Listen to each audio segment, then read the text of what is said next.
no, don't look at me. Look over there. Ha! That is the Lucid Air Sapphire, and it's the triple motor nightmare for Elon Musk. And the one question that everyone wants answered is, will it finally unseat that f***ing Tesla Model S Plaid as the quickest accelerating production car of all time? Meh. What I want to know is, will it unseat the quickest accelerating gasoline-powered production car of all time, 1,500 horsepower Bugatti Chiron Pur Sport? And there's the little boy on his bike. Sit up. Listen, Josh Herrin, the last time I was here, I told you I was going to bring really quick cars. You think your little toy can keep up with the big boys?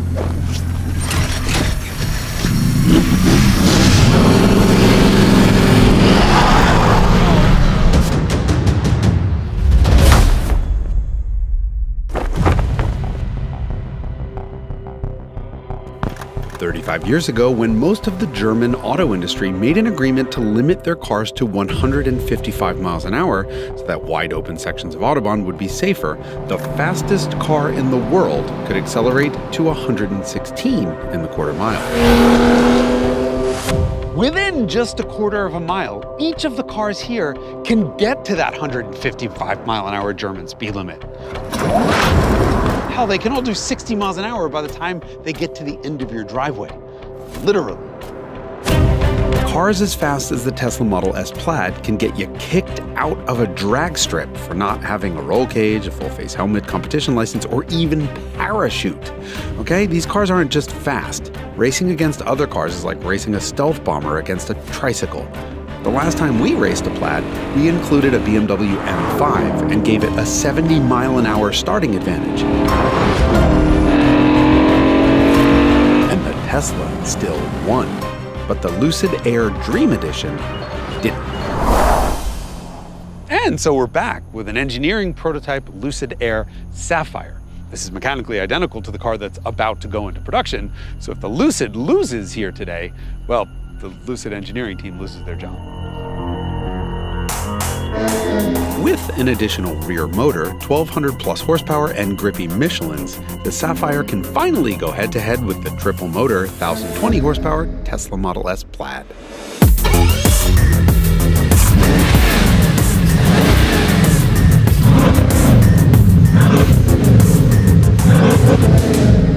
They both get to race the speed and horsepower champion. And look, nothing comes close to a Bugatti. Not in price, not in engineering, and certainly not in opulence. This is a Chiron Pur Sport, which means it has a fixed wang.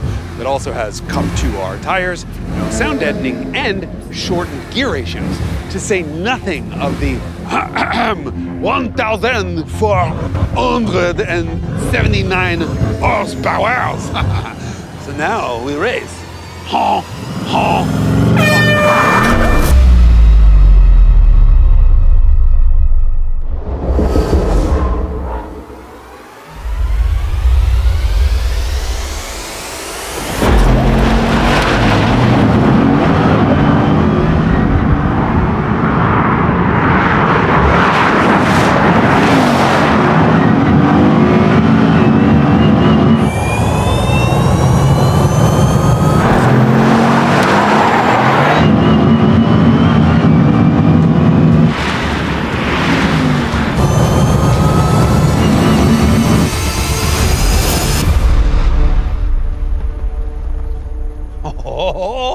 Oh, we're gonna have a winner.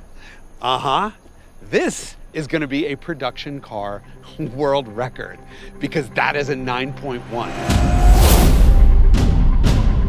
And keep in mind, this isn't a treated surface like you'd see at a drag strip. This is just regular old asphalt. The last time we raced a Lucid versus a Tesla, the Lucid was 8 car lengths behind. Now it's 3 in front. And you wouldn't have thought that going from 1,111 horsepower in the Lucid Air to 1,200 plus in the Sapphire would have made that much of a difference. But it did, and it's all about traction and torque at the rear wheels. At these levels of acceleration, so much weight is shifted rearward that the front wheels aren't really contributing that much. In the Dream Edition, that meant the rear motor was maxed out, but the front motor was reducing its output to avoid wheel spin. Adding a second motor to the rear means the Sapphire now has enough power at the back that it can take full advantage of all of the traction it has at the rear, meaning it's maxing out all 4 tires. This is despite the Plaid having that cheetah mode thing where it rears back on its haunches for a better launch. But the fact is, the Model S Plaid just doesn't have enough torque to keep up. Haha! When was the last time you heard anyone say that? When was the last time you saw a 3-car race where a Plaid came in DFL? Though I have to give it credit, it finished 6.5 feet behind a $4 million 8-liter, 16-cylinder, 4-turbocharged monster. Pretty close.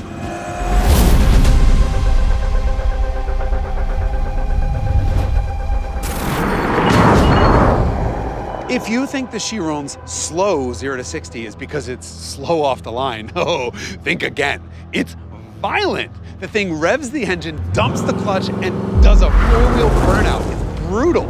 But it all comes down to traction control. An internal combustion engine can be adjusted in its output maybe a couple times a second. But an electric motor can go from full power to nothing 1,000 times a second. And that's what gives these things an advantage. The only reason the Chiron didn't win this race outright is this race wasn't long enough. Trust me, keep your foot in it long enough and that thing will leave the 2 EVs for dead. And then it runs out of gas. But it's probably faster than the jet that it costs more than.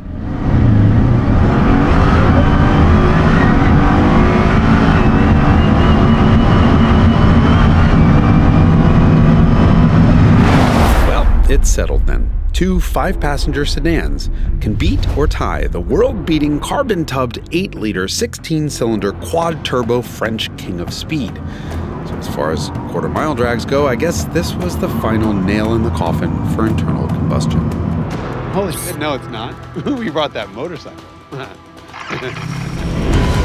Holy poop indeed.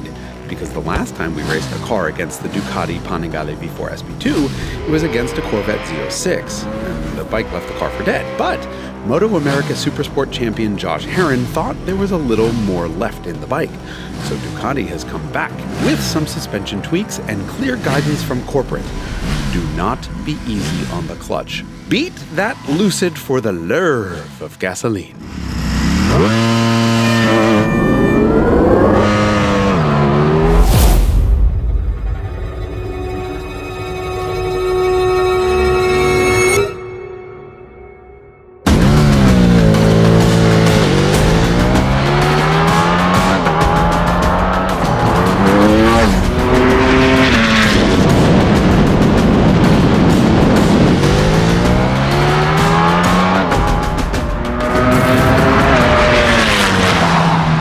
Hope you appreciate just how completely insane this is. Today we have a Tesla, a Bugatti, and a Ducati all running a 9.3 second quarter. And to get that, Josh dumped the Ducati's clutch at over 10,000 RPM. That was just the beginning. Watch the front wheel as it skims the pavement practically the whole way down the track. This was the limit. As fast as this 210 horsepower motorcycle can possibly accelerate without going ass over tea kettle. And yet, a 5-passenger luxury sedan beat it. Lucid's 1,000 Hz traction control worked overtime practically the whole way down the track. At the line, both the Lucid and the Ducati were over that 155-mile-an-hour mark where the Germans said, enough is enough. And that happened in just 1,320 feet, not on a wide-open stretch of Autobahn. Oh, this is a good time to stop and reflect.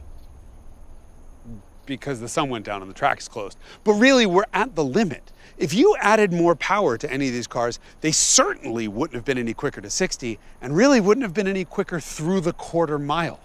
And now that Bugatti and Rimac are the same company, you can expect the Chiron's replacement to also be electric, which will then start a whole new chapter in speed.